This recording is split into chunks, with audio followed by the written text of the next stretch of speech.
tout encore, il dit non, non seulement je suis sunni, mais je suis salafi.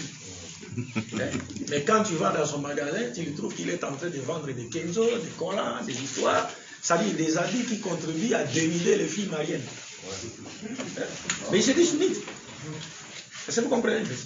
C'est ça le problème. Ou Boudounia, au Canada, tout le monde. C'est ça. Il interdit peut-être même à ses enfants de ne pas porter sa mère lui-même. Mais c'est ça. Il peut interdire à ses enfants de porter ces habits-là, mais par contre, il accepte que les enfants des autres personnes les portent. Parce que lui, il a besoin de l'argent. Et là, c'est-à-dire, là, il est en train d'aider les diables. Il est en train d'aider les diables à pervertir la société. Il passe même la commande. Écoutez, le Coran, surtout les... apporte le mini-jupe là, jusqu'ici là. Ça, elles aiment ça beaucoup. Ouais. C'est à cause de quoi?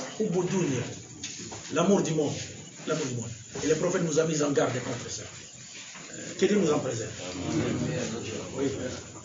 Salam alaikum wa rahmatullahi wa barakatuh. Ici, j'ai quelques questions. La première question vient de... Limitez le nombre de questions parce que je pense qu'il fait... Inch'Allah. La première question vient de M. Moussa Ississé.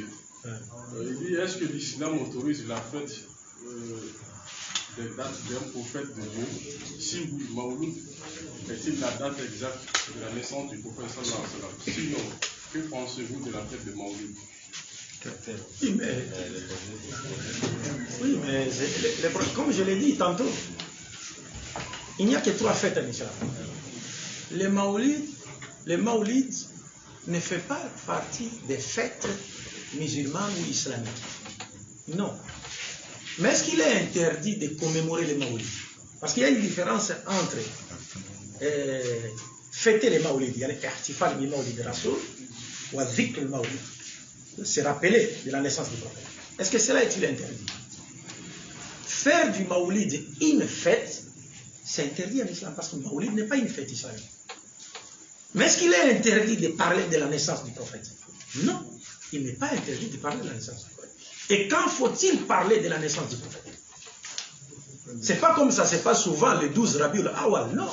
Parce qu'il y a des dates divergentes. Le prophète lui-même n'a jamais parlé des 12 Rabiul Awal. Mais le prophète a parlé de la journée de lundi. La journée du lundi, il a parlé de ça. Il dit, je suis né un lundi, j'ai été choisi prophète un lundi, on m'a révélé le Coran un lundi, il a fait la hijra un lundi, il a fait le mirage un lundi, et il est mort un lundi. Oui. Ouais. Ce qui implique à dire quoi? Ce qui implique à dire, si c'était moi personnellement, Abdul Majid, s'il fallait que je parle de la sira du prophète, la biographie du prophète, j'allais réserver la journée du lundi pour parler du prophète. Parce que c'est le jour de sa naissance. Ouais. Pas fêter. Parce qu'il y a des gens qui fêtent les Maoulides, mais qui ne connaissent rien de la vie du prophète. Vous allez leur demander, mais le prophète avait combien d'enfants, combien d'épouses, comment ça peut être? Il ne connaît rien, absolument rien. Est-ce que vous comprenez un peu ça? Mais si seulement on pouvait savoir comment se rappeler de la naissance du prophète,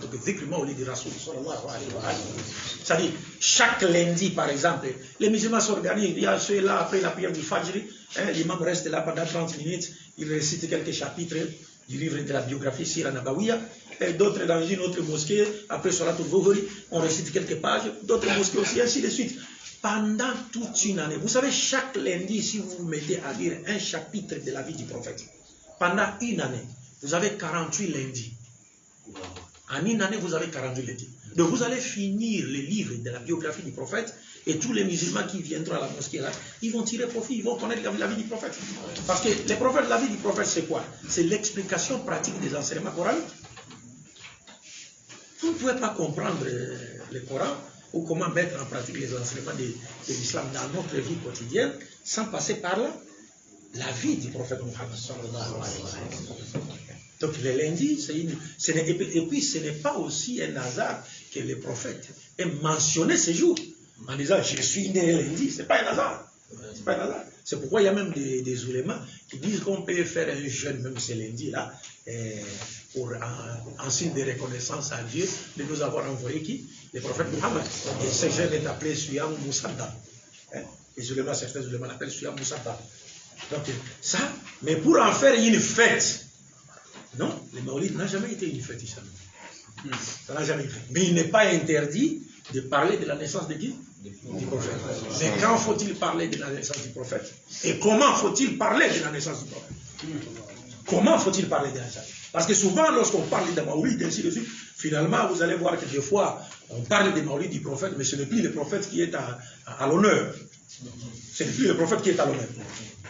Est-ce que vous comprenez? Donc, il faut bien savoir étudier ce sujet-là. Je peux continuer avec les questions. Il y a des questions qui n'ont pas de rapport avec le thème. Il en reste combien? Non, restez dans le thème.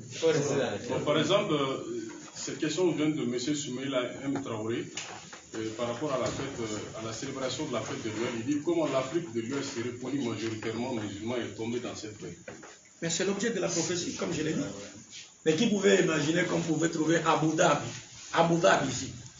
Mais en 2010, mais Abu Dhabi a fait l'exposition d'un sapin, un arbre de sapin qui a coûté 8 600 000 euros. Mais c'est un pays arabe, musulman. Mais il fallait que la prophétie se réalise. Parce que Muhammad sallallahu alayhi wa sallam en a parlé. Et il fallait que ça se réalise. Il y a des choses qui se passent aujourd'hui dans le monde musulman que vous ne pouvez pas imaginer. Hein. Des choses terribles. Mais nous gardons notre calme parce que nous savons que les prophètes nous avaient déjà prévenu. Et que c'est une fierté pour nous. Parce que, regardez, dernièrement, je vous ai dit que maintenant il y a des mouvements même africains. Il y a des mouvements africains maintenant qui sortent partout, au Mali, en RDC ailleurs. On commence à prôner maintenant les retours à la religion de qui? Des ancêtres. Les prophètes ont parlé de ça. Donc, nous, ça ne nous étonne pas. Le prophète a dit il arrivera un moment où les gens commenceront à faire un retour, à abandonner Dieu pour retourner à la religion de leurs ancêtres, le polythéisme.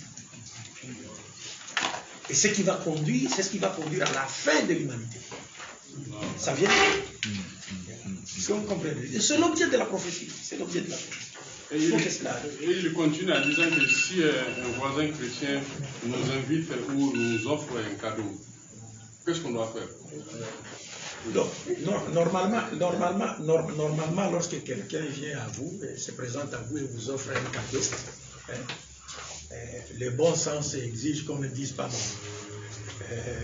Je ne peux pas prendre ce cadeau-là si c'est une personne que vous respectez.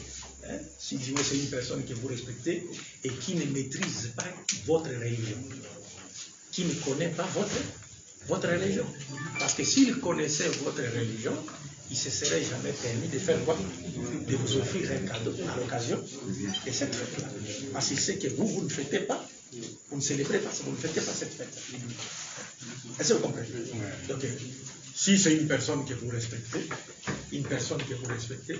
lorsqu'il vous offre un cadeau, vous prenez le cadeau, vous remerciez la personne et vous lui faites comprendre que non, moi, ma religion, ne m'autorise pas à faire quoi? À prendre des cadeaux qui sont offerts à l'occasion de cette fête. Donc je vous remercie pour ce cadeau, mais je souhaiterais que vous l'offriez à quelqu'un d'autre.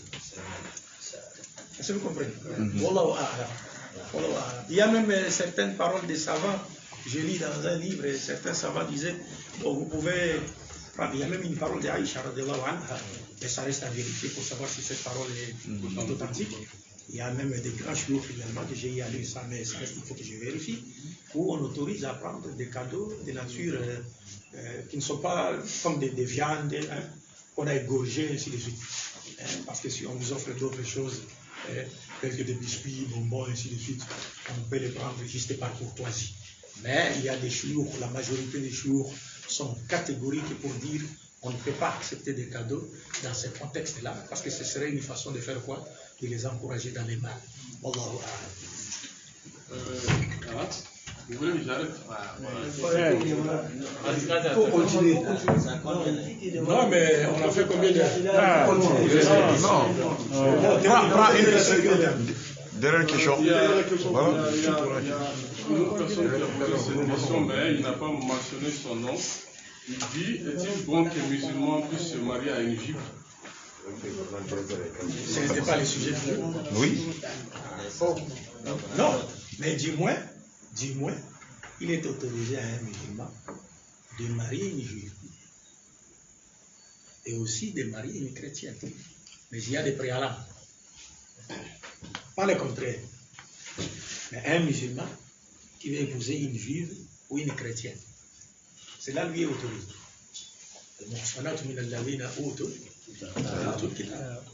Cela lui est autorisé. Mais il y a des préalables. Et les préalables nous ont été enseignés par les prophètes lui-même et aussi Omar ibn Khattab, lorsque Huzayf a marié une femme chrétienne, et Omar ibn Khattab ayant eu vent de cela, il lui a envoyé une lettre, il demanda de divorcer avec cette chrétienne en lui disant, mais si tu épouses une chrétienne alors qu'il y a des filles musulmanes mariables, qui va les épouser? Parce qu'il y avait encore des filles, il y avait des filles musulmanes mariables dans la société musulmane encore. Donc vous laissez ces filles musulmanes mariables, vous allez épouser d'autres filles, c'est-à-dire non musulmanes, alors qu'il y a encore des filles qui ont besoin de mari. Il faut qu'on termine encore avec notre lot, les filles musulmanes mariables, et puis on pourra passer de l'autre côté. Mais du moins, si lorsqu'une chrétienne s'est convertie à l'islam, elle est placée sur le même pied d'égalité que le musulman. Quand on l'épouse directement, il n'y a pas de problème. Et puis aussi, quand on veut épouser une chrétienne selon les savants, donc il faut savoir quelle chrétienne. Parce que quand on dit il ne faut pas les confondre avec, tu vas aller chercher ta chrétienne avec un Coran, Kenzo ici, tu dis bon voilà, la chrétienne dont parle le Coran. Le Coran ne parle pas de cette chrétienne. Le Coran parle d'une chrétienne qui est vertueuse, qui a une bonne moralité. C'est-à-dire quand vous la voyez comme ça, elle n'est pas différente d'une musulmane, d'une bonne musulmane qui a été bien éduquée par sa famille. La seule différence qui s'établira entre les deux, c'est que la chrétienne rentre à l'église et la musulmane va à la mosquée. C'est tout. Mais sur le plan comportemental, elles sont pareilles. Mais toi, tu vas, au lieu de chercher cette chrétienne-là, toi, tu vas chercher une chrétienne avec un collant, avec ce pas de cheveux comme une diablesse, avec Dieu, bon, voilà moi, ma chrétienne. Ça n'a rien à voir. Ça n'a rien à voir. Et puis encore, faudra-t-il aussi savoir faire la différence entre les chrétiennes. C'est-à-dire qu'il y a des chrétiennes dont la foi est plus proche de l'islam. Donc celles-là sont plus privilégiées que par rapport aux autres. Il y a par exemple des chrétiennes qui croient que Jésus n'est pas Dieu. Ouais. Celle-là est déjà proche d'elle. Mais il y a des chrétiens qui croient non, Jésus est Dieu, Jésus est fils de Dieu, l'une des trois personnes de la Sainte Trinité. Bon, avec une telle chrétienne, si vous l'épousez et que vous alliez vivre avec elle, par exemple, en Europe, loin de votre famille musulmane, vous êtes là-bas à 2, vous avez eu 5 enfants, et par après la mort vous trouve là-bas. Et vous savez, avec l'Occident, c'est la femme qui a le pouvoir sur l'homme, donc elle doit garder les enfants. En gardant les enfants, qu'est-ce qu'elle fera? Si vous avez eu 5 enfants, elle va les amener à l'église. Donc en les amenant à l'église, qu'est-ce que cela voudrait dire? C'est-à-dire, c'est comme si elle a offert à Satan des combattants pour combattre le tawhid. Et qui est responsable? Qui en est responsable? Moi, est-ce que ça ne va pas en contradiction avec le passage coranique là où il dit qu'il ne faut pas se marier avec les musulmans jusqu'à ce qu'elles deviennent croyantes? Non, il y a un statut spécial d'abord qui est par rapport aux chrétiens. Il y a des polythéistes, des vrais polythéistes qui ne sont pas des gens du livre. Ça, c'est un autre cas. Et il y a aussi une personne des gens du livre peut tomber dans le polythéisme. Mais son statut des gens du livre fait qu'elle soit différente des autres qui ne sont pas des gens du livre. Est-ce que vous comprenez? C'est pourquoi même lorsque le prophète a envoyé une lettre à l'empereur Héraclus, l'empereur romain, il a écrit un verset du Coran. Il y a Ahl al-Kitab. Pourtant, il n'était pas juif. C'était un Romain, un chrétien, catholique. Et il faisait partie des gens qui ont reçu les livres. Parce qu'il dit, il y a 4 catégories, 4 sortes de gens du livre. Il y a deux grands groupes, c'est-à-dire juifs mosaïques et puis juifs messianiques. Et puis il y a des sous-groupes, c'est-à-dire des pagano-mosaïques c'est-à-dire des gens qui sont sortis des nations, qui ont embrassé le judaïsme, et aussi des paganos chrétiens, c'est-à-dire des non-israélites qui ont cru en qui? Qui ont cru en Jésus. Et tout cela forme le groupe des gentils. Bon, il y a assez de questions, mais vu la situation, on préfère arrêter là. On veut nous excuser comme dans le départ, il disait qu'il était un peu souffrant. Acceptons le fait qu'il a eu à donner. Merci beaucoup.